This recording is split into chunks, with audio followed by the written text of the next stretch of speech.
Shalom y bienvenidos a un nuevo estudio de nuestra comunidad de Ney Adonolam. Esta semana estamos estudiando la Parashat Korach. Venimos, ¿cierto?, de estudiar la Parashat Shelach, una linda porción, ¿cierto?, que pudimos compartir la semana anterior con el More Dudu, ¿cierto?, de la comunidad Keilat Yovel. Fue un lindo tiempo, un lindo momento con nuestros Shilhim, nuestros enviados, ¿cierto? O a quienes hemos recibido nosotros. Así que coincidentemente, en la Parashat Shelach tuvimos enviados. Fue bien bonito, ¿cierto? Eso sí que los invito igual a revisar ese comentario que estuvo muy bien. Un mensaje para nuestra comunidad. Gracias, amor. Esta semana pasamos del mal reporte y la recomendación a disfrutar, ¿cierto? Lo que es la tierra, la palabra del Eterno y disfrutar el camino en el fondo, a otro tipo de rebelión, porque en verdad aquí viene una especie de decadencia para el pueblo de Israel y vienen diferentes liderazgos, ¿cierto? Diferentes personas a tratar de decir, no, este es el camino. Ya no era el que planteaba Moshe, ya no era la esperanza, no era la perseverancia de llegar hasta el lugar, no era el guardar los mandamientos, no era el respetar el orden, no era cierto, que son nuestros principios de fe, en el fondo. La, el someternos, ¿cierto?, al liderazgo de Dios, como les decía, la esperanza, la bondad, la fe en lo que va a devenir, etc. No, y ahora cambió la cosa. Y como hubo también un mal reporte, hubo también una mala sentencia para el pueblo en cuanto a todos los días, ¿cierto?, que estuvieron de rodear la tierra para hacer ese reporte, que fue un mal reporte. Tantos días, ¿cierto?, se convirtieron en años que iban a pasar vagando por el desierto. Obviamente esta noticia hizo que muchos dijeran, hay que cambiar las cosas, no puede ser que esta sea nuestra sentencia, hagamos algo. Cambiemos el liderazgo a Moshe. Planteémonos frente al Eterno de otra manera. A ver si con esto la cosa se amaina. Pero no fue así. Y hubo una rebelión y hubo una reivindicación de la autoridad que el Eterno, ¿cierto?, había dado a Moshe. Además, nosotros leemos, ¿cierto?, en esta porción el profeta Shmuel. Resulta que el profeta Shmuel es descendiente de Korach, directamente. Vemos también una reivindicación de la promesa, ¿cierto?, hecha a la familia de Leví y la familia de Korach, que luego, ¿cierto?, se concreta en Shmuel y en su descendencia. Por lo tanto, como hemos mencionado, lo importante es que el Eterno nos da, muchas veces Dios dispone, Dios propone, nosotros hacemos otra cosa, pero Dios necesita que las cosas sean reivindicadas. No sirve simplemente con tapar con lodo o tapar con un dedo el sol. No, las cosas hay que restituirlas. No basta simplemente con pedir perdón, disculparse, hay que reivindicar. Y el Eterno, ¿cierto?, en cuanto a sus promesas y su palabra, aun cuando el hombre la torciere, el Eterno la va a reivindicar. Y eso es lo que vemos, ¿cierto?, en esta parashá. Así que bueno, vemos una de estas porciones de la Torá que son dramáticas porque se abre la tierra, por ahí, ¿cierto?, se leyó. Hubo toda una destrucción y parece, ¿cierto?, una fábula, un cuento. Pero fue algo terrible, porque Korach, Datam, Abiram y 250 príncipes de Israel fundamentalmente demuestran, ¿cierto?, un estudio del orgullo o una anatomía del orgullo humano y hasta dónde puede llegar la insubordinación del diseño de Dios o ante el diseño de Dios y el peligro del populismo, ¿cierto? Esta para allá se analiza muchas veces también como la fuente del populismo, ya sea en política, en Israel, el populismo que hay en las iglesias, etc. Todo esto es peligroso. El orgullo, la insubordinación y el populismo. Peor combinación. Comunismo. Bueno, finalmente, a lo mejor algunas tendencias políticas terminan haciendo un calco, ¿cierto? Una copia exacta de esto. Pero no solamente puede ser eso, como tú dices, el comunismo, puede ser cualquier otra. Que caiga en esto mismo. Finalmente caen en un populismo intenso, intensivo, se creen mejores que los demás, en tono de orgullo, y piensan en saltarse las reglas po, o las leyes de un país. Bueno, nosotros también lo vivimos, ¿cierto? Hace poquito, donde muchos quisieron saltarse la constitución, las leyes, etcétera. Se creyeron superiores al resto, hicieron populismo y después no pudieron cumplir. Y, bueno, las cosas todavía no se calman, ¿cierto? En nuestro país por esta misma razón. Estamos en un ciclo que entró entre insubordinación, insurrección, ¿cierto? En las calles, a las leyes de este país. Hubo, ¿cierto? Mucho populismo en nuestra nación en estos tiempos. Se hicieron muchas promesas, que hay que cambiar esto, que esto otro, al final, ¿en qué cambio? Se saltaron las leyes, muchas leyes de la Constitución, etcétera. Hubo un gran problema. Y obviamente el orgullo de los que, entre comillas, fueron parte del problema, nosotros no hicimos nada, tampoco se hicieron cargo, y los que dijeron que se iban a hacer cargo tampoco lo resolvieron y después dijeron no somos responsables. Entonces, el orgullo de ser superiores. Esto ha pasado en la historia de todo el mundo. Yo creo que es algo repetitivo en las naciones, ¿cierto? Es repetitivo en la historia y también en Israel. Lo vemos, ¿cierto? A lo largo de la historia de los reinados, etc. Así que bueno, aquí tenemos un punto de comparación y quizás el punto de referencia de todo el resto de legisladores que se levantaron contra el Eterno, que hicieron sus propias leyes, que cambiaron la Torá, que cambiaron el lugar de adoración, incluso muchos de ellos, cambiaron, ¿cierto?, el modo de consulta a Dios.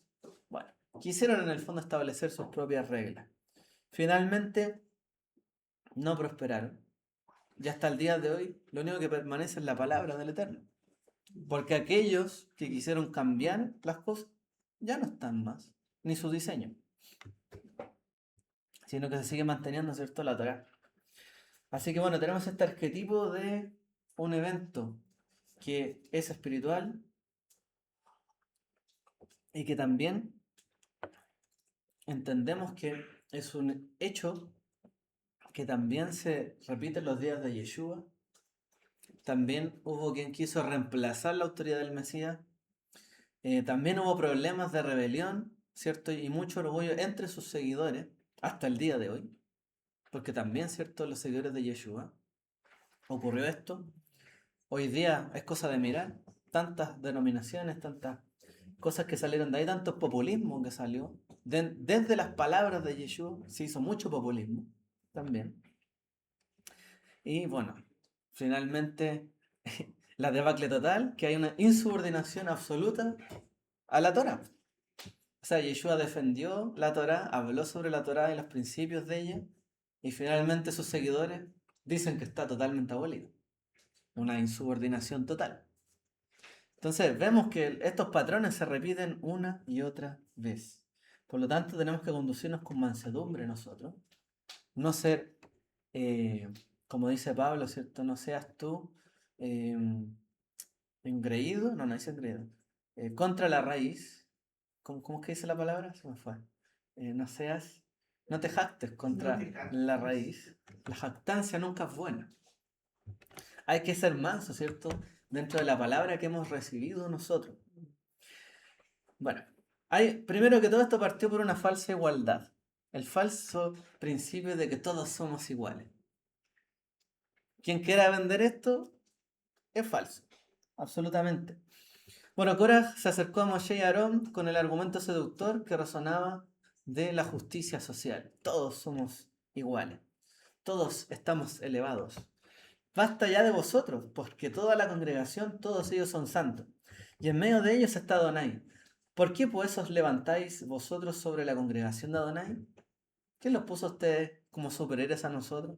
Si todos somos santos según el Eterno y lo que Él mencionó.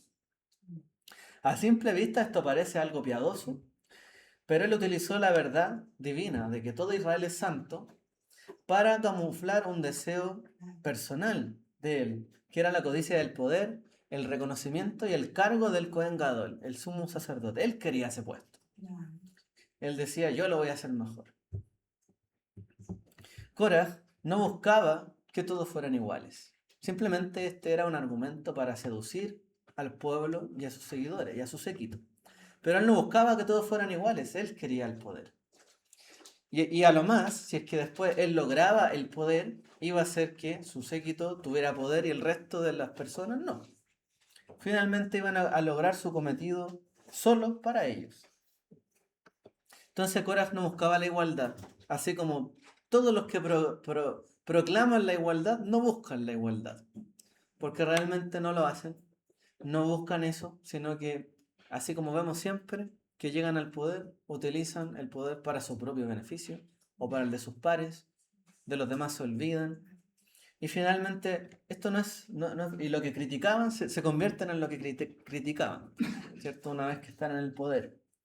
Entonces, Korah no buscaba la igualdad, sino que buscaba derrocar la autoridad delegada por Dios para sentarse en el trono de esa autoridad, ¿cierto? Esto es lo que se habla del anticristo siempre. Y este tipo de principios que está aquí, en Korah, ¿cierto? Alguien quiere sentarse en el trono, que en este caso el Eterno le había dado a Moshe, la autoridad. Bueno, Yeshua también identificó esta ambición en sus discípulos cuando pidieron puestos de autoridad. ¿Qué respondió el Mesías ante esto?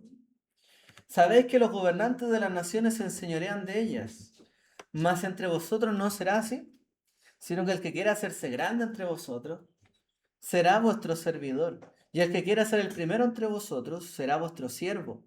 Como el Hijo del Hombre no vino para ser servido, sino que para servir. Yeshua dejó en claro a sus discípulos: si alguno de ustedes tiene ambiciones de poder y quiere algo más y siente que puede hacerlo mejor y puede hacer más cosas, bueno, sírvanlo a los demás. Porque el Hijo del Hombre, su maestro, vino para servir, no para ser servido. Por lo tanto, si alguno quiere ser más grande entre ustedes, conviértase en un servidor de los demás. Pero no venga para ser servido, como muchos, ¿cierto?, hasta el día de hoy lo hacen. Se ponen en posiciones de poder dentro de los congregantes, ¿cierto? Y podemos decir, las ovejas, ¿cierto? El ganado de las ovejas. Y finalmente son lobos vestidos de oveja, ¿cierto? Lobos rapaces. Como dijo Yeshua, sepulcros blanqueados, personas totalmente hipócritas. Korah demandaba autoridad basándose en su linaje y en el estatus que ya tenía. Pero Yeshua, siendo, como dice el libro, ¿cierto?, de Colosenses y Efesios, incluso teniendo la forma de Dios, no utilizó esto como un beneficio propio para él considerarse Dios ante todos, sino que tomó forma de siervo, incluso siervo hasta el nivel del sacrificio en un madero, en una cruz, cargando con esto. O sea, realmente él lo hizo en vida, lavó los pies de sus discípulos, anduvo en medio de ellos, no vivió con grandes riquezas y cuando tuvo la tentación la rechazó porque no era ese su propósito. Por lo tanto, en el reino de Dios, la autoridad no se arrebata mediante política o mediante es que yo vengo de tal lugar, el linaje, o una manipulación comunitaria, sino que realmente la autoridad de Dios viene a través de la obediencia y se ejerce a través del servicio a Dios y al prójimo. En la medida que yo más sirvo a Dios y más sirvo al prójimo y soy más obediente al Creador, pues las personas verán la honra con la que Dios honra a aquellos que le aman y sirven, ¿cierto?, para sus fines. Porque ahí es donde realmente el honor, ¿cierto?, de las personas se manifiesta, cuando vemos quién sirve realmente a Dios. Y ahí honramos, ¿cierto? Y Dios mismo se encarga de dar autoridad a las personas que honran a Dios. Y lo vemos a través del servicio y la obediencia. Pero si no es así, nadie puede demandar honra, ¿cierto? Porque realmente será algo vano, una honra propia vanidad. De esto también habla el Pirkei Avot. ¿Qué más podemos decir sobre el camino de Korah? Bueno, en medio de este camino de Korah ocurre este espíritu de división. Esto termina ocurriendo sí o sí, porque cuando se enfrentan dos visiones tan diferentes, es como, bueno, ¿del lado de quién me pongo? ¿Pues de este o de este otro? Pero no puedo seguir por un lado. Ok, y esto también se infiltró dentro de las comunidades del primer siglo. Lo vemos, ¿cierto? En el apóstol Shaliach Yehudá o Judas, donde él dice y advierte contra los falsos maestros que dividen a la congregación buscando su propio beneficio económico. Llegó Ególatra. Y él les dice, ay de ellos, porque han seguido el camino de Caín, se lanzaron en el error de Balaam por el lucro y perecieron en la rebelión de Coré. O sea, todas esas personas, ¿cierto? Que ya estaban en la primera generación de creyentes y seguidores de Yeshua, la primera generación, ni siquiera hay que esperar mucho. Ya había quienes, ¿cierto? Decían que tenían la palabra del Mesías y que tenían esta verdad de él y que tenían el poder del Mesías, etc. Y quizás, ¿qué cosas vendían para quedarse con el dinero de las personas? Y también para que los exaltaran a ellos mismos. Bueno, ¿cómo abordó este tema Shaul? Shaul decía, yo soy Pablo. Perdón. Algunos dicen, yo soy de Pablo, yo soy de Apolos, y yo de Kefa, y yo del Mesías. Bueno, él dice, en el fondo, hay que corregir aquí el punto de vista. Está bien, algunos están con un maestro, otros están con otro maestro, están en una comunidad y otra, pero finalmente todos somos del Mesías. Uno podrá decir yo soy de aquí, de allá, esta línea, pero si finalmente no somos del Mesías, no estamos siguiendo a un hombre o a una mujer, pero estamos siguiendo a una persona y no a Dios finalmente. Entonces uno tiene que tener claro a quién está siguiendo en este camino. Y esta es nuestra vara, ¿cierto? Para nosotros y para nuestros líderes, porque los líderes también tienen que seguir esta vara. Si nosotros queremos seguir a Dios y al Mesías, también nuestros líderes, y si no nos dan buenos ejemplos, bueno, estamos en conflicto. Por lo tanto, Shaul, ante esta situación y este conflicto, utiliza una analogía. Y él habla de que, bueno, no todos los miembros de un cuerpo son iguales. Algunos miembros pueden ser ojos, otros son manos. Y Dios coloca a cada quien como Él le plugo, ¿cierto? Colocar en este mundo. Pero esto no es algo que sea menester o sea voluntad de cada uno de nosotros. O sea, hay que entender que también Dios a algunos les dio dones, a algunos les dio para, a lo mejor para liderar, otros para servir, otros para... y tantas cosas. Pero finalmente es parte del cuerpo del Mesías, así lo tenemos que entender. No como una competencia, no como un ánimo de división, sino Dios a cada cual le dio un propósito. Korah, de hecho, tenía su propósito. Él era un levita, ¿cierto? Venía de la familia de Coat, los que estaban a cargo de cargar los utensilios sagrados del Mishkan. Tenía un rol importante, pero ¿qué pasó? Que él menospreció su función porque codició la de Aarón, el Cohen Gadol. Y esto atrajo su propia destrucción. Entonces, si yo soy ojo, bueno, tengo que tener el rol de mirar. Porque si yo, como ojo, quiero ser el que toque las cosas, nada, pues el ojo se va a dañar. Y si la mano quiere ser la que vea, bueno, va a andar a tientas, porque en realidad uno mira con los ojos. No es así viendo por dónde avanza. Entonces, el problema es que si uno no toma el rol que le corresponde, todo el cuerpo también termina perjudicándose. Y uno debiese conocer, ¿cierto?, para qué el Eterno lo ha llamado, sus dones, y eso debiese emplear. En este caso era específico, Korah tenía una misión y él menospreció la misión que el Eterno le encomendó por querer codiciar la de otro. Y esto no está bien. Entonces de repente uno dice, bueno, ¿por qué no me tocó la vida de tal persona? ¿Por qué no hay aquí? Bueno, a usted le tocó su propia vida y tiene que ser protagonista de su propia vida. Donde sea que el Eterno lo tenga y lo mande, aquello, ¿cierto?, deberá preocuparse en servir a Dios en el lugar que esté, con los recursos que tenga, con los dones que tenga, ¿cierto? Y esta es parte de nuestra misión. No reconocer esto y querer codiciar, ¿cierto?, el don de otros nos va a llevar a nuestra propia destrucción.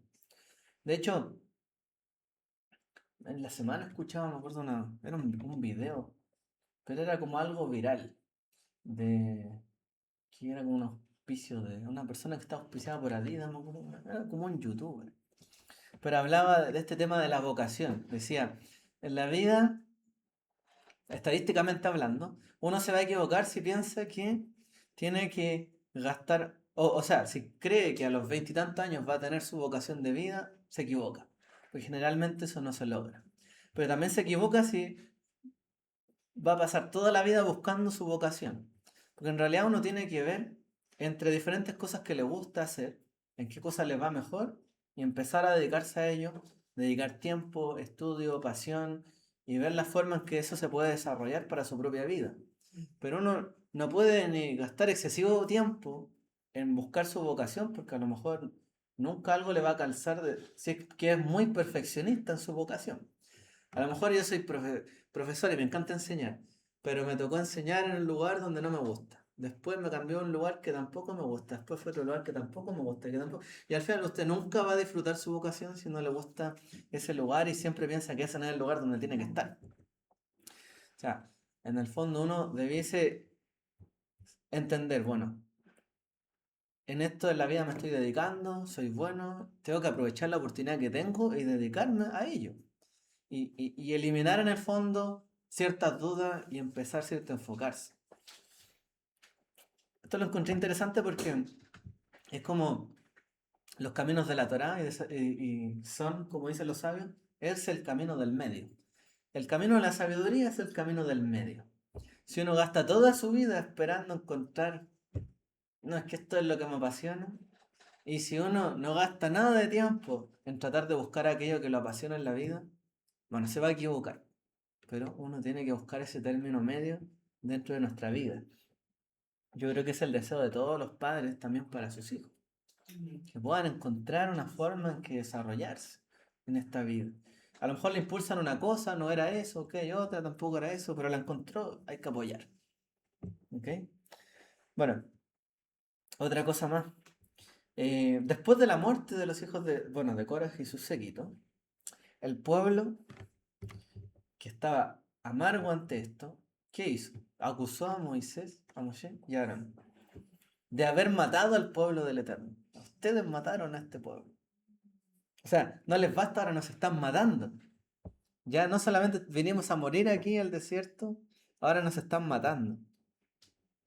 Bueno, el Eterno envió una plaga mortal, después de que se abrió la tierra incluso, una plaga para todo el pueblo. Una crisis sin, ¿cómo se llama? Sin precedente en este momento. Bueno, ¿qué pasa? Moshe le dice a Aarón, toma un incensario con fuego en el altar y corre deprisa a la congregación para hacer expiación. Necesitamos limpiar todo esto. No es una consulta. ¿Sí? El tema es que Abiram. los dos, desde que salieron de Egipto, se vivían quejando. Entonces, como que ya lo habían tomado como algo ya habitual. Eso también es un buen punto. Para llegar al nivel de... Para llegar hasta ahí, a juntar a tantas personas. hay que construir un camino. Claro. Efectivamente, o sea, probablemente ¿por qué convencieron tan fácilmente al resto? Porque ya les decían estas cosas. Claro. Y los otros ya habían abierto su corazón a esta sedición, a esta insurrección que podía haber. A eso me refiero, en el fondo. Que prestaron oído porque ya en su corazón habían abierto esa posibilidad. Recordemos que ya habían caído con el becerro de oro, con el Geta Egel que se le llama, el pecado del becerro. Entonces, obviamente, como tú bien dices, hay un camino que se recorre. Ahí es donde uno puede tratar de ver las señales. Esto es como en una sociedad, o sea, si yo veo que hay un joven, un niño, que de verdad está haciendo que su vida se desperdicie, puedo aconsejarlo, tratar de sacarlo de ahí. Pero cuando ya es un adulto y ya está tomando decisiones que afectan a todo el resto y roba y mata y hace cosas, es que ya tomó su camino. Ya no se trata simplemente de que hay que corregir al niño en su camino, ya es una persona adulta y tiene que asumir las consecuencias de sus actos. Y esto es justicia. Hay un tiempo donde uno podría corregir, ¿cierto? Este camino y a lo mejor no terminar de esta forma. De hecho, en general esto se analiza muchas veces. Como dos personas que nacieron en una misma casa, con una misma familia, con una misma crianza, cómo alguien fue tan diferente al otro. Y esto ha pasado muchas veces. Entonces, bueno, habrá atributos personales, pero también hay alguna decisión del corazón. Y uno tiene que saber que cada inclinación de su corazón lo lleva a un resultado. ¿Hacia dónde me llevan mis pasos? ¿Hacia dónde me va a llevar esta acción? Si yo la repito en el tiempo, el día de mañana. Si soy una persona que ama a mi familia y desde mi casa amo a mi familia, a mis padres, cuando yo tengo mi familia voy a amar a mi familia. Pero si yo soy una persona que detesta a su familia, que prefiere estar siempre fuera y no en casa, que no aporto nada para mi familia y prefiero destinarlo a mi propio beneficio que a mi familia, el día que yo tenga familia voy a ser un desastre. Como persona, como padre, como madre, me va a costar mucho construir una casa. Entonces uno debe ser capaz, ¿cierto?, de proyectar lo que hoy día estamos haciendo y hacia dónde nos lleva, hacia qué camino nos lleva. Esto es sabiduría. La sabiduría no es simplemente aprender de los errores, ¿no? O sea, la sabiduría es la visión de Dios también hacia adelante. ¿Cierto? Uno dice que Dios es sabio, sí, porque conecta los puntos y cómo llegaron las cosas donde están. Bueno, esa proyección tenemos que nosotros también ser capaces de lograrla. Entonces, hay que ver hacia dónde nos llevan nuestros caminos. Finalmente se pusieron ellos entre la vida y la muerte, y la plaga cesó. Y dice, Aarón, finalmente, ¿qué pasa? Que arriesga su propia vida para ponerse en medio del pueblo, de la mortandad, y interceder con este incensario. Se detuvo el juicio. Y de hecho, puede esto ser también una tipología de lo que hizo el Mesías. Había mortandad, todos morían en sus delitos y pecados, y el Mesías ofreció su propia vida como sacrificio vivo, entre los que estaban perdiéndose y entre los vivos, ¿cierto? Y ahí está ahí el Mesías. Bueno, todos estuvimos también presentes en esto, entre vivos y muertos, como dice el libro de Hebreos, por lo cual Él puede salvar perpetuamente a los que por Él se acercan a Dios, viviendo siempre para interceder por ellos. Finalmente, ¿en qué acabó este acto? Adonai le ordenó a los príncipes de las 12 tribus que trajeran una vara, ¿cierto? Con una madera seca, con el nombre de cada tribu, y la vara de Leví llevaba el nombre de Aarón. Todas fueron colocadas en el tabernáculo, y como dice la escritura, y la vara de Aarón de la casa de Leví había brotado echando flores, arrojando renuevos, y produjo almendras, o sea, reverdeció, como se le dice. La vara seca no puede producir vida, flores y frutos maduros de la noche a la mañana. Por lo tanto, esto fue un milagro donde el Eterno demostró que Él había puesto, ¿cierto?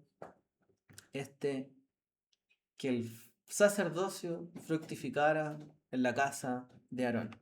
Y Él había escogido a la casa de Aarón. Bueno, dice la escritura,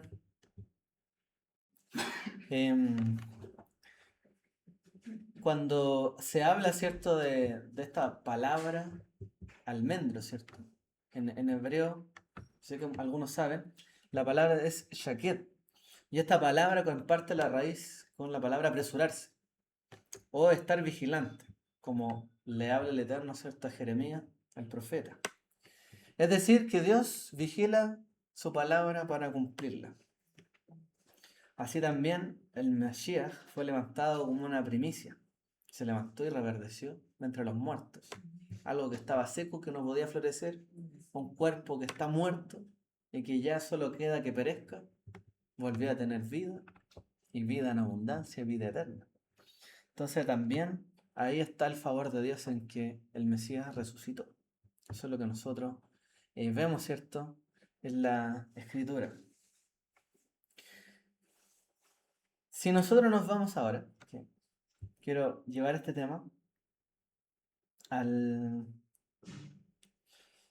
Sí, como les comenté al principio, quiero llevarlo al tema de Shmuel, porque también hay una rectificación y que es bueno entender cómo se corrigió este problema. Bueno, el profeta Shmuel, o Shmuel Anabí, ¿cierto?, es descendiente de la línea de Korah. Ahora, Shmuel fue totalmente diferente a Korah, ¿cierto? Muy diferente. Dice que los hijos de Coré no murieron todos. Algunos se dice que hicieron teshuvá en el último instante y no aparecieron. Y de ellos, ¿cierto?, de esas generaciones nace Shmuel después de mucho tiempo. Entonces, en una nación donde Korah trajo la rebelión, la insubordinación, el orgullo y la ambición, Shmuel, ¿qué trajo? La sumisión, la mansedumbre, la transparencia y un servicio a Dios desinteresado. Él tuvo que frenar, ¿cierto?, a Shaul, que se estaba mandando las partes, como se dice en buen chileno. Entonces, fue una corrección también de Korah. Bueno, por un lado, Korah gestó, ¿cierto?, todo lo que gestó a través de, como mencionábamos, probablemente chismes, medias verdades, porque claro, sí, somos todos santos, sí, pero no todos fuimos puestos en el lugar de Moshe y Aarón. Finalmente él quiso hacer una rebelión interna. Y él buscó este liderazgo carnal, llegar al poder a través de los deseos de la carne, podemos decir. Fue temerario en este sentido. Ahora, ¿qué vemos en Shmuel? Shmuel es una persona diferente. Shmuel fue totalmente transparente en su camino. De hecho, hacia el final del mandato que él tuvo, porque él, en la época, ¿cierto?, de Shmuel, que eran profetas, estaban los jueces, ¿cierto?, los shoftim. Y en ese tiempo había un liderazgo diferente en Israel. Todavía no había rey, ¿cierto? En la época los shoftim, ellos eran los máximos gobernantes dentro de Israel. Eran cabezas de tribus, ¿cierto?, en general, o sea, era una sociedad mucho más tribal. Se separaban las tribus, tenían sus territorios y cada uno de ellos tenía como su jefe o su juez. Y estos jueces, ¿cierto?, eran personas que resolvían los conflictos, partían la tierra y bueno, analizaban los temas, ¿cierto?, dentro de Israel. Estos también guiaban al pueblo y a la nación como lo hacían antes los profetas. Pero todavía no había como una jerarquía tan marcada como la época de los reyes. Ya era diferente cómo se componía Israel en esa época. Entonces, Shmuel era un juez de Israel también. Y bueno, finalmente el pueblo en la época de Shmuel decidió hacerse de un rey terrenal. Pero aún así, Shmuel queda ahí en las sombras. Queda ahí. Desaparece un poco de la vista porque el pueblo decidió elegir un rey, Shaul, ok, pero él se mantuvo ahí. ¿Qué pasa? Él convocó a toda la nación y se sometió voluntariamente a una auditoría pública. Korah públicamente retó, ¿cierto?, a Moshe y a Aarón para que comprobaran que ellos eran realmente los líderes que tenían que llevar adelante la nación de Israel. Pero fue Shmuel el que él mismo se sometió a una auditoría pública. No le pidió a otro que demostrara que efectivamente era líder, ni cuestionó a otro, sino que él se sometió a esa auditoría pública y espiritual. Y él dice lo siguiente: aquí estoy, atestiguad contra mí, delante de Adonai y delante de su ungido. ¿De quién he tomado yo buey? ¿O de quién he tomado yo asno? ¿A quién he defraudado? ¿A quién he oprimido? ¿O de mano de quién he tomado soborno para cegar mis ojos con él? Hablad, y os restituiré. La Torá dice, ¿cierto?, que cuando pongan un rey, el rey los va a oprimir. Les va a pedir caballos, les va a pedir bueyes, tráiganme los tributos, etc. Bueno, ¿por qué quieren esto, hijos de Israel? O sea, ¿acaso he sido un mal líder, un mal juez de ustedes, oh pueblo de Israel, que ahora están pidiendo un rey? La asimilación. ¿Mm? La asimilación. La asimilación, ellos querían parecerse al resto de naciones, que tenían sus reyes, y querían a alguien sobre ellos. Pero ellos tenían jueces que les enseñaban el camino de la Torá. Y Shmuel era este gran juez en esta época. Pero Israel decidió elegir un rey. Y finalmente el rey los iba a oprimir. Y Shmuel les dice, ¿pero por qué? ¿Qué hice yo? ¿He hecho algo malo ante los ojos de todo Israel? Para lo cual me puedan cuestionar y decir que quieren reemplazar este liderazgo. Y ahí dice, bueno, el Eterno le dice, no te han cambiado a ti, a mí. Es a mí de quien se están alejando en este momento. Pero obviamente Shmuel tenía empatía con el pueblo, como profeta y pastor de Israel. Las palabras de Shmuel son un eco de la defensa que hizo Koraj, de la defensa que tuvo Moshe ante Koraj en esta rebelión. Moshe fue acusado de haberse enseñoreado del pueblo. Y dice él, no he tomado de ellos ni un solo asno, ni a ninguno de ellos le he hecho el mal. Número 16:15. Shmuel sanó, podemos decir, esta herida de su ancestro. Porque por un lado su ancestro cuestionó a Moshe y a la autoridad, la cual tuvo que defenderse, pero en este caso fue él el que pronunció estas palabras por su intachabilidad. Entonces él mismo se paró frente a la nación y declaró la pureza de sus actos y de cómo se condujo delante de la nación de Israel. Esta transparencia de Shmuel nos enseña, ¿cierto?, que el verdadero líder no tiene una agenda oculta. Es totalmente, como dice Pablo, una carta abierta, como tenemos que ser cada uno de nosotros. Si hemos de hacer algo y hemos de decir, he de hacer esto, pues hagámoslo. No tiene que haber una doble intención, ni un doble ánimo. No hay una agenda oculta, no hay un enriquecimiento ilícito. No puede haber ojos, ¿cierto?, para mirar a todo el resto de personas sin temor, o mirarlos en menos y menospreciarlos, o quitarles algo. Por otro lado, Koraj acusó falsamente a los líderes, ¿cierto?, de Israel, Moshe y Aarón, de hacer las cosas para su propio beneficio. Ahora, sin embargo, la motivación que tenía era el beneficio, que tenía ese puesto y los privilegios del sacerdocio. Ahora, efectivamente, Shmuel en estas palabras habla de su incorruptibilidad en términos, ¿cierto?, financieros, en términos económicos. Él no tomó nada del pueblo y también en términos judiciales. Esto es algo importante porque hoy día, ¿a dónde deriva siempre la corrupción?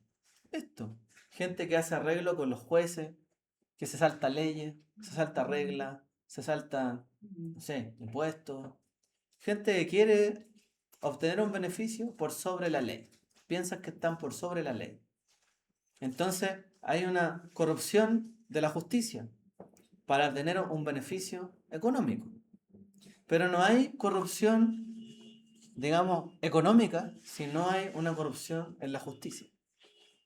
Por eso es que generalmente la gente que termina haciendo corrupción siempre es aliado de alguien que le dio permiso para aquello. Un permiso extra en el Estado, oye, necesito que le mandes dinero a esta empresa, que es mía, etc. Y finalmente se hace corrupción a través de burlar la justicia o con el poder. La palabra hebrea para soborno es kofer. Y menciona esta palabra con cegar los ojos. Shmuel. Entonces, ¿qué es lo que pasa? La Torá también usa este como juego de palabras. Porque el soborno ciega los ojos de los sabios. Y ciega los ojos de los jueces. También, el soborno. El cofer. Es como que se cubre, ¿cierto? Como que se encubren los ojos para no ver lo que está pasando. Y eso es lo que hacen muchos jueces hasta el día de hoy. Delante de ellos tienen el poder de hacer justicia, cubren sus ojos, no lo vi, sigue adelante el tema. La ambición del poder cegó a Coraj. Y este es el problema, ¿cierto?, de la ambición, que ciega los ojos de las personas. La codicia. Porque los sabios también hablan de la ambición. Hay una ambición buena, la ambición de querer seguir los caminos del temeroso de Dios. El que hace lo justo, el que hace lo correcto. Porque yo tengo que tener ambición por seguir e imitar al Mesías. Si yo no quiero ser como el Mesías, no tengo que tener ambición. Pero si quiero ser como el Mesías, que es lo que Él nos mandó, tengo que tener ambición de querer ser como Él. Y encaminar mi vida y hacer sus actos y tengo que quererlo, buscarlo. Eso está bien, cuando uno ambiciona lo bueno, lo justo. Pero también uno puede ambicionar de tal forma que se sigue en el poder cuando las causas de nuestra ambición son injustas. Nos llevan a actos injustos. Pero cuando la causa es justa, bienaventurados los que tienen hambre y sed de justicia, porque serán saciados. O sea, también hay justicia que debe provocarnos que tengamos una ambición, una hambre y una sed. Pero hay cosas que no. Entonces, todo depende de la causa a lo que deriva su consecuencia. Shmuel rehusó recibir un solo centavo que pudiera nublar su juicio. De hecho, él durante su vida viajaba, ¿cierto?, para hacer juicio sobre Israel. Él viajaba a Betel, Gilgal, Mizpah, como dice ahí. Pero él no obligaba a la gente a ir ante él o a gastar sus recursos. Simplemente él gastaba su energía yendo al pueblo para que pudieran tener un justo juicio. Él visitaba a las personas. Ni siquiera él decía, no, bueno, ¿quieren que vaya para allá? Páguenme. Nunca hizo eso Shmuel, sino que Shmuel iba donde estaban ellos para que hubiera un juicio justo. Que bueno, eso es lo que uno esperaría. De hecho, esta es una clave del engaño que muchos populistas usan. Porque muchos populistas quieren darle poder a ciertas entidades porque no es que hay que dotar a estas entidades, a estas cosas del poder para poder darle este servicio a la gente. Pero luego de dotarle del poder o el dinero o el financiamiento, lo ocupan para ellos mismos. Y poco que ayudan a las personas, ¿cierto? Bueno, aquí en Chile pasó un caso similar, y siempre ya ha pasado un montón, pero con las fundaciones. O sea, dotamos a alguien para que ayude a otras personas de escasos recursos para ayudar a los más desprotegidos, les damos dinero y finalmente este dinero no llega ante esas personas. Entonces dotamos a una entidad con recursos para ayudar a las personas porque es necesario llegar a los más necesitados y luego esto no llega a los más necesitados. Bueno, Shmuel, ¿qué hacía? Él iba directo a los más necesitados y punto. Y gastaba de sus recursos, no le pedía a nadie. Uno dice, sí, sería bueno que esto estuviera financiado para que la ayuda llegara, pero si la ayuda no llega. Entonces también se traduce, ¿cierto?, en un mal gasto de recursos. Cuando existe el encubrimiento de esta justicia como si fuera realmente algo bueno, pero en realidad está la ambición del poder. El veredicto del pueblo ante la pregunta de Shmuel sobre su honradez, toda la nación respondió a una sola voz. Nunca nos has defraudado ni oprimido, ni has tomado nada de las manos de ningún hombre. ¿Alguien puede decir eso? Bueno, Shmuel dijo eso. Y punto. Yo creo que, como enseñan los sabios, y como dice la Brit Hadashah, cada obrero es digno de su salario. Pero más allá, tomar el beneficio de las personas para sí mismo no es correcto. Por eso es mejor ser totalmente transparente y no tomar beneficios propios o personales, o buscarlos, o pedirlos. Lamentablemente muchos los piden. Y en Israel también los pedían en la época de Yeshua. Yeshua les termina diciendo, ustedes hacen discípulos, recorren el mar y todo, y los terminan haciendo doblemente merecedores del Geinón, dice que ustedes. Eso es lo terrible. Bueno, Shmuel tenía otro atributo positivo. Él renunció al poder. Korah quería mucho el poder, pero quería arrebatar el poder que no tenía, aunque tenía cierto poder. Entonces, Shmuel tenía toda la autoridad de Israel y aún así estuvo dispuesto a entregarla voluntariamente cuando Dios le ordenó. Porque Dios cuando llamó a Shaul y lo colocó, él se hizo a un costado y se acabó. Él era el líder, podría haber reclamado algo, ¿no? Simplemente se hizo al costado. No sintió dolor y rechazo personal. ¿Por qué me cambiaste, Dios? No se aferró al cargo, no opuso resistencia ni manipuló la asamblea para que lo apoyara a él y no a Shaul. No hizo nada de esto. Fue una transición pacífica. Entonces, Shmuel entendió lo que dice el Brit Hadashah. Y a algunos les dio el ser profeta. Y a algunos les dio el ser apóstoles. Y a algunos les dio ser maestros. Que erróneamente en las traducciones, esa palabra que está en griego, dice claramente, y algunos no dice los colocó como profeta, los colocó como apóstoles, los colocó como maestros. En griego utiliza la palabra que significa y les dio. O sea, les dio un don, pero no rechace así, bueno, el compromiso. Voló esa niña. Shmuel igual tenía una cualidad, porque ¿Sí? así como el Eterno hablaba con Moshe, también lo hacía con Aarón. Porque hay una frase que dice cuando escuchaba el Eterno, que Ajá. dice, he aquí. Dios también le hablaba a Shmuel, pero no abusó de ello. Claro. No creyó tener él la razón porque Dios le hablaba a él. Porque eso es lo que pasa hoy día, ¿no? Los líderes que dicen que hablan con Dios y que Dios le habla a ellos, son los únicos que tienen injerencia, poder y son mejores que el resto. De hecho, los que tienen más visión y los que ven cosas se ponen adelante y bueno, hacen todos sus temas. Como yo les decía, el Brit allá dice que a algunos les dio el ser apóstoles, les dio el ser... Pero, porque la razón es la siguiente. El que es colocado es investido, ¿cierto? Para darle un poder. Es decir, se tiene que apropiar del cargo y es puesto para honra. El que es colocado para un lugar. Pero el que es dado para algo es porque es dado para servir. O sea, él fue dado para dar un servicio al resto. Hay personas que les fue dado un don para servir a los demás.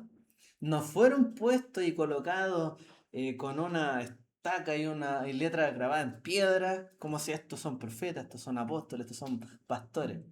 Como si eso no se pudiese quitar. Como que Dios nunca lo hubiese quitado la unción a alguien en la Torah. Porque muchos dicen, no, y se puede quitar la unción, se puede quitar el liderazgo, alguien que es pastor, alguien que es acá. Pero si lea la escritura, ¿a cuántos Dios no le quitó, cierto, su investidura cuando se rebelaron contra él? Entonces, algunos piensan que les fue dado una institución para ellos, como que ellos son la institución. Y ellos terminan siendo la institución y el poder. Entonces ellos son la iglesia. Ellos son la sinagoga. Ellos son los líderes. Cuando en realidad ellos no lo son. Están ocupando un cargo, una investidura para ponerla en servicio del resto. Por ejemplo, digamos el caso de la política, alguien ha estado para servir al resto y hacer políticas para el resto. Pero no es puesto para tener poder sobre los demás y tener más influencia y más poder y obtener más beneficio propio, que es lo que terminan haciendo. Por eso es muy diferente estar en un puesto porque fue dado para ese puesto, para ejercer un servicio, a que él ocupa el puesto, es el puesto mismo. ¿No es así? Entonces, es muy diferente lo que plantea la escritura y los verbos que utiliza frente a lo que el mundo hoy día hace. Diferente. ¿Tú querías decir algo? Solamente una cosa que te quedaste en la palabra griega y de ahí después se cambió los títulos. Es que usa una palabra griega. Pero es lo que comenté, po. Porque él dio a algunos el ser apóstoles, el ser profeta, pero no dice que los colocó. Okay. No es que Dios nombró a estos apóstoles y ya no hay más apóstoles. Y son hasta el fin apóstoles, estos son pastores hasta el fin. No, dio a algunos los dones para ponerse al servicio y ser maestro y ser... No son dones eternos. Son Es que Dios te puede dar un don, sí. pero el que tú ocupes un lugar, un puesto, puede ser algo que Dios te lo obsequió para el servicio. Y si tú dejas de servir, ya no sirve. El que no sirve, ¿de qué sirve? En el fondo. Entonces es muy diferente. Ya para ir cerrando, ¿cierto?, nuestras ideas de esta para allá.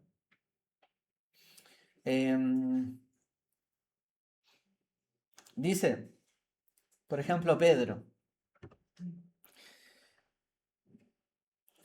Así como Shemuel entendió que Israel no era la propiedad de él, no es mi pueblo de quien yo soy el juez y mi propiedad y solo yo tengo autoridad sobre Israel.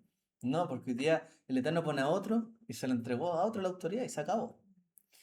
Pedro también, cuando lideraría, ¿cierto?, a los creyentes, también dijo lo siguiente: apacentad la grey de Dios, no por ganancia deshonesta, no como teniendo señorío sobre los que están a vuestro cuidado, sino sed ejemplos de la grey. O sea, ¿por qué están puestos como pastores de Israel ante la grey del Señor? ¿Para enseñorearse de los que están cuidando? No, sino para ser ejemplos de esa grey. O sea, si a alguno les dio el ser colocados como pastores, maestros, lo que sea, o profetas, o como dice ahí, mensajeros, ¿cierto?, de la palabra. Me falta uno, ¿no? Eran 5 pastores, maestros, profetas, enviados, apóstoles. ¿Y? Sí, pero eran 5. Son 5. Ah, y evangelistas que me basarín, son mensajeros. Entonces, si los colocó de esta forma, no es para enseñorearse de los demás, sino porque tienen que ser ejemplo de otros. Y si tú dejas de dar el ejemplo, ya no eres el ejemplo de nadie. Simplemente no sirve. Entonces, cuando los líderes dejan de ser el ejemplo de los demás, en mansedumbre, en humildad, en amor, simplemente se están atornillando al poder y están buscando lo mismo que busca el mundo. ¿Qué los diferencia del resto? Hacen lo mismo que las naciones. Israel muchas veces quiso este camino. Entonces, ojo, Pedro dice, apacentad la grey, pero no por ganancia deshonesta, ni teniendo señorío sobre los que están a vuestro cuidado. Tienen que ser ejemplos de la grey. Para eso fueron puestos. Y finalmente, cuando la rebelión de Coraj estalló, el juicio de Dios llegó. Moshe y Aarón, los líderes, tuvieron que postrarse en su rostro e interceder por la congregación. Porque el pueblo cometió un pecado grande, que fue pedir un rey terrenal en la época de Shaul, ¿cierto?, como su monarca directo. Temieron ser destruidos y le suplicaron a Shmuel para que orara por ellos en un momento. Y Shmuel dio un ejemplo de mansedumbre y de un gran pastor de Israel como fue él. Y él dice lo siguiente: así que lejos sea de mí que peque yo contra ti, Adonai, cesando de rogar por vosotros. Antes os instruiré en el camino bueno y recto. O sea, aun cuando el pueblo había rechazado a Shmuel, se estaba cansando de Shaul, y le preguntaron a Shmuel cómo podía restituirse todo esto, él dijo: lejos de mí esté el que yo pegue contra Adonai, cesando de rogar por ustedes. Es decir, como lo dijo Moshe, siempre y toda la vida iba a rogar e interceder por el pueblo. Y el espíritu de Shmuel fue el mismo de Moshe. Toda su vida hasta el final, aunque lo rechazaron, fue rogar e interceder por el pueblo. ¿Por qué se dice? lejos esté de mí que yo peque contra ustedes, abandonándolos a su suerte. Siempre voy a rogar por ustedes. Y antes bien, siempre los voy a instruir en el camino bueno y recto. Yo creo que eso es lo que quiere un padre y una madre siempre. Y siempre va a buscar eso para sus hijos, ¿cierto? Aun cuando sean viejos y mayores, lo que sea, si nunca van a dejar de rogar por sus hijos, enseñándole el camino de lo bueno y lo recto y lo que está bien. Y esto tiene que hacer un buen pastor de Israel y un buen líder, siempre preocupado por el pueblo, la nación y por la gracia del Señor. ¿Te quería decir algo? Sí, esta mañana estábamos comentando con mi esposa algo de un midrash que está hecho por un rabino hace mucho tiempo, hablando de Coré.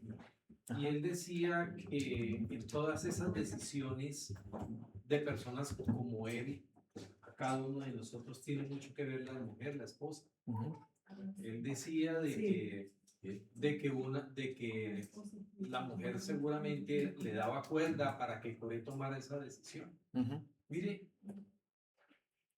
cuando uno hace, digámoslo así, ahorita hablábamos con esta señora acerca de que uno debe orar por la esposa de su hijo y por el esposo de su hija.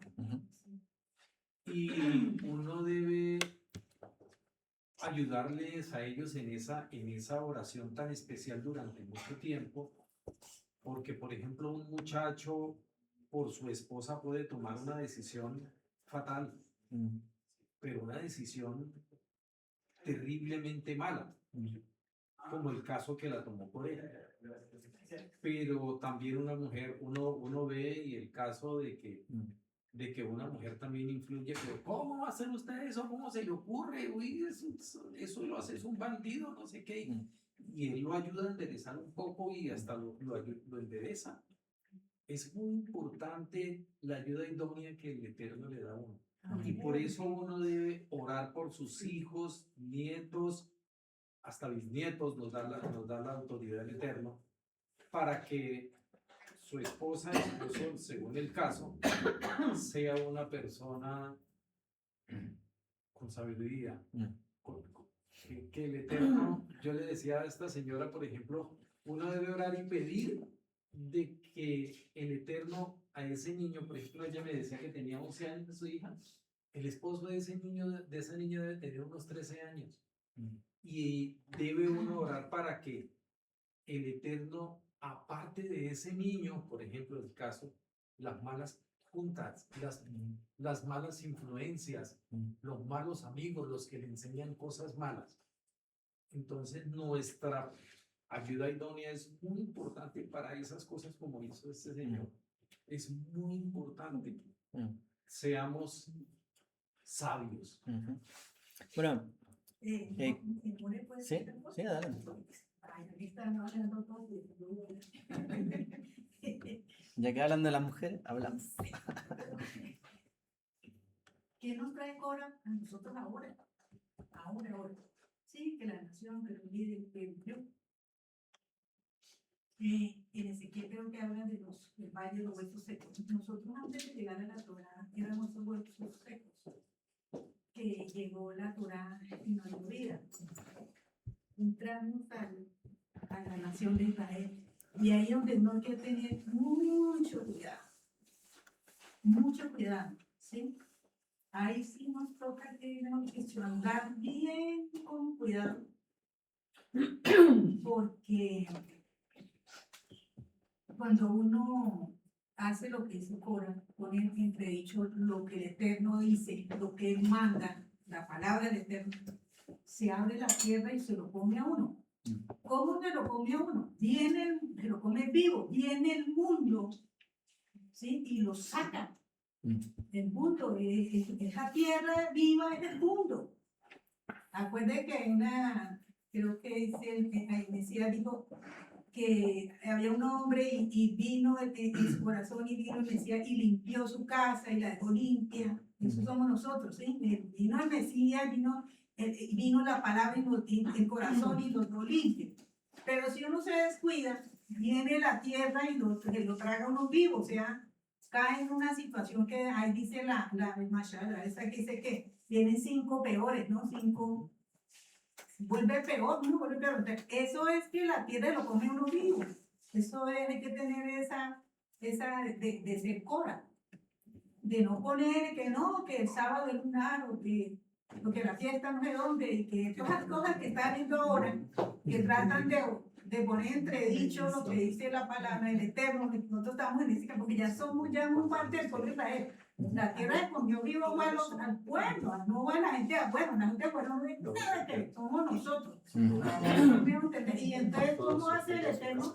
¿Qué hace? Él nos, a través de, por su fruto los conoceréis. Así donde, como acuerdan donde en Éxodo no dice que si ustedes hacen lo que haga, lo que yo les digo, ustedes serán un pueblo de sacerdotes, ¿no? Ustedes sacerdotes. Entonces, ¿cómo vamos a saber nosotros que somos sacerdotes, digámoslo así? Es por los frutos. Mire la vara de Aarón, ¿sí? Hay 3 cosas: botón, flor y fruto.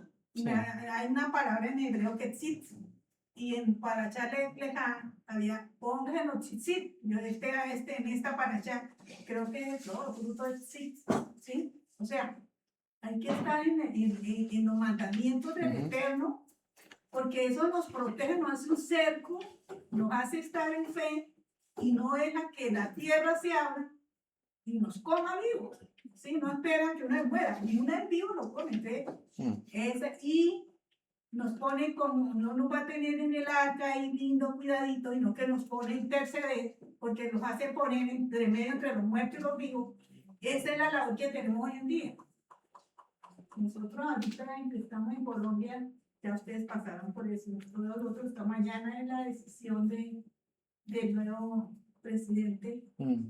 Y nos han puesto nosotros porque tenemos un Cora allá en Colombia, en la presidencia, que él está usando a la gente para decir que todos somos iguales y que todos tenemos derecho y que no sé qué, y quiere perpetuarse en el gobierno, ¿sí? Y está haciendo arrasar ese señor, y se quiere perpetuar, es de Cora que tenemos allá. Entonces nos están poniendo nosotros en este caso a orar, interceder entre los muertos y los vivos. ¿Sí? Él dice, hace énfasis entre los muertos y los vivos, porque él dice entre los vivos y los muertos. Entre los muertos y los vivos, o sea, entre la gente que no tiene conocimiento de la Torá, y la gente que no conoce, nos pone a interceder, ¿sí? Y no solamente en el país, en la casa, en la familia, en los amigos, etc. ¿Sí? Entonces, eso es lo que me enseña Cora ahora. Hay que nosotros estamos en una situación que en cualquier momento la tierra nos puede abrir, nos puede tragar vivo. Hay que estar en la Torá, hay que estar cercado con la Torá y hacer caso, obedecer, ¿cierto? Hay una frase que dice: la revolución siempre se come o se traga a sus descendientes. Por lo mismo, porque cuando en realidad las decisiones de una revolución o de un cambio, etcétera, realmente no son las correctas, se terminan comiendo a sus hijos. Y es lo que le pasó a Cora y su séquito. Muchas gracias por sus palabras, la actualidad ahí, lo que están viviendo. Y en realidad, claro, es algo que tenemos que orar porque la gente dice, no, tienen lo que se merecen, gobiernan los que se merecen, disfruten lo votado. Pero uno puede orar, interceder para que haya algo bueno, mejor. ¿Por qué no? ¿Por qué no tener esa fe, ese empuje? Que es lo que el Eterno nos manda, ¿cierto? Bueno, Juan Carlos. Creo que se abrió la temporada de consulta y comentario. En cuanto a la Parashá, nosotros vemos que dice Coré, Tatán, Abián y On. Y después desaparece. Sí. Y eso viene en el comentario del hermano, en que la mujer salvó a On. Y curiosamente la palabra On en hebreo me parece que significa iniquidad. Entonces, correctamente. Si se escribe con Ain, sí. Sí. Entonces, No, bueno. la curiosidad es aquí que la iniquidad se aparta de la iniquidad. Y eso es lo que tiene que ocurrir a futuro. Y ahora, por otra parte, dentro de eso, Moshe dice, apartaos, de Datán, Abiram y Coré, de las tribus. Y eso es lo que dice después, salid de aquí, pueblo mío. Curiosamente, es una frase muy parecida que dice que hay que salir de esos lugares. Sí, ¿Mm? Entonces, bueno, y también esto que está ahí tiene mucha similitud con lo que ocurrió con Caín y Abel. ¿Qué pasó con Abel? ¿Lo enterraron? Que lo mataban, No. ¿no? La Torá dice que la tierra se lo tragó.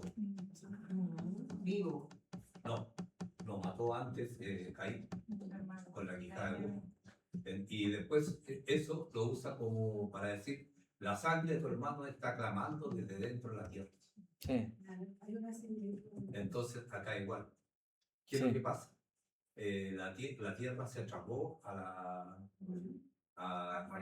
Coré, a Abiram y Datán y Abiram. sí. Entonces, antes, en una parte se usa para sepultar una maldad. Y acá también se usa para sepultar la maldad de... Del autor. Claro, Sí, se los tragó la tierra, se los Sí. comió vivos. claro. Lo único malo que lo otro fue un asesinato y esto de acá fue una rebelión. Claro, uno fue la víctima y el otro fue el Sí. Tengo una consulta. Lo que el comentario que hizo el hermano que está terminando de hacer el hermano segundo, lo había leído ayer. Ujú. Pero eso aparece en la Torá o es un la Torá o es un midrash. Mira, hay un midrash que habla de las esposas en el fondo de Korah Y de y de On, Ah, ya. porque en el fondo se toman de esto. Si bien no se mencionan, ¿por qué Korah, cierto? Digamos, termina en la situación que termina porque también fue alentado, entre comillas, por su esposa. ¿Y por qué aquellos otros no terminaron ahí? Porque fueron alentados por su esposa a salir de esa situación. Tratan de dejar remarcados que aunque no está ahí explícitamente en la Torá, sí hay una influencia en la casa y en la esposa, ¿cierto? Que ellos tuvieron. Entonces, más allá de dejar mal a la esposa de Korah, están haciendo lo que por inferencia se entiende del texto, ¿cierto? Toda su casa se encaminó hacia allá, también es su esposa. Y los demás se salvaron. Ellos también. Y también hay, bueno, hay varios midrash que fue un plato de comida, no vayas, quédate aquí. Hay una página brasileña que no sé si ustedes la conocen que se llama Series Bíblicas. Ellos han hecho como muchas series de las historias No. bíblicas. Ya. Y en la parte de esa porción de la historia ponen a la mujer de Cora como cizañera, como sí, tienes que ser el líder. Entonces me llamó mucho la atención, pero justo lo leí ayer, ellos lo comentan hoy y yo pensaba que eso era como novela que ellos estaban metiendo dentro de la serie. Pero quizás Sí, el midrash es como novelas dentro de... y aprovecharon de como escenificar lo que dice el midrash. Sí, esa es la Torah oral. Cómo se enseñó todo esto de forma oral, con más ejemplos, más situaciones. A eso se le llama la Torah Shegal Peh. Sí, Maribel. Quisiera comentar algo, es que lo que pasa es que yo pensaba esta semana qué hubiese pasado si con no hubiese cometido ese error. Porque él dejó una semilla. Perdón, no te escucho bien. Es que yo en la semana ¿Ya? analizaba y pensaba qué hubiese pasado ¿Ya? si Coré no hubiese cometido ese error. Ok. Porque cometió un error. Hubiese sido otro. Porque su semilla fue bendita. Sí. La semilla de Coré. Porque Hay salmos escritos por los hijos de Coré, sí, pero primero por descendientes. su semilla fue bendita. Sí. Ese ya es un punto. Y lo otro, él no estaba destinado para su codicia. Claro. No estaba destinado ¿por qué? Porque Aarón, antes de tomar el mando, fue ungido por el Eterno. Y Moshe también fue, de cierto modo, ungido, pero no sé cómo decirlo, de frente, no sé cómo fue cuando tomó el mando. Entonces, la forma, lo que él codició, no era para él, No. sencillamente. Y fue el nivel Mm, de pecado que cometió. sí. Y como fue un pecado tan grande, se sacó. Mm, Se sacó de raíz, por decir. Y en cuanto a lo que hablaba el hermano de orar por los hijos, a mí igual lo he analizado últimamente, harto en el caso de Hannah, porque ella afligió su corazón para pedir por Samuel. Después de afligirlo, cuando le tocó entregarlo, ella adoró al Eterno. O sea, cuando una madre entrega un hijo, uno generalmente, ¿qué hace? No, mío, o mi hijo. No, ella adoraba al Eterno y se lo entregó. Entonces, ahí igual está la diferencia de la madre que tenía Samuel. Su madre le inculcó valores, amor al Eterno y se convirtió en lo que fue. ujú, sí. Que es como un gran detalle. De hecho, hay una alabanza Sí. de Hannah, Sí. bien bonita. Mm, La es verdad. escucho. Eso. El hecho de no poder tener hijos, Hannah, era como un hijo del Eterno, porque al final fue su voluntad el haberle pedido de todo corazón al Eterno y le concedió, claro, tener ese hijo tan maravilloso. Claro. Por eso quizá para ella como era como un hijo del Estado. Claro. Era el Eterno. Maravilloso. Bueno, ahí para, para cerrar la idea de la descendencia de Korah. Ya, Korah tuvo a su hijo Abiasaf, que se dice que él y sus hermanos no se unieron a la rebelión de su padre y sobrevivieron. O sea, los hijos de Korah no se involucraron. De ahí viene de Abiasaf Asir, Tahat, Sefanías, que aparece, según dicen algunos, llamado Uriel en Crónicas, Azarías, o a veces llamado Usía, otro Joel, o llamado Shaul, después viene el Cana 1, Amasai, Mahat, el Cana 2, Suf, que creo que hay una zona de Israel que se llama Suf, Toach, Eliel, Jeroam, el Cana 3, otro Elcana, que fue el esposo de Haná, la mujer, ¿cierto?, que era estéril, y de ahí viene Shemuel. Ahora, el linaje de Shemuel no fue un linaje tampoco justo que se demostró mucho, ¿cierto?, en Israel, sino que fue de su nieto Joel, ¿cierto?, y Abdías, sus hijos Joel y Abías se desviaron un poco del Eterno, pero los hijos de ellos fueron Joel, el profeta Joel, y Emán el cantor. Y Emán el cantor se dice que fue el director del coro del templo del rey David y el escritor de algunos salmos. Esa es la genealogía completa de Korah. O sea, de una descendencia que podría haber sido castigada por la rebelión, en realidad decidieron no seguir el camino de su padre, ¿cierto? Y la fidelidad de cada uno hacia el Señor fue lo que los llevó, digamos, a llegar a ser diferentes, pues, y quitarse ese, eh, ese mal nombre dentro de la familia, ¿cierto? De Korah. Muchas gracias a todos. Shabbat Shalom.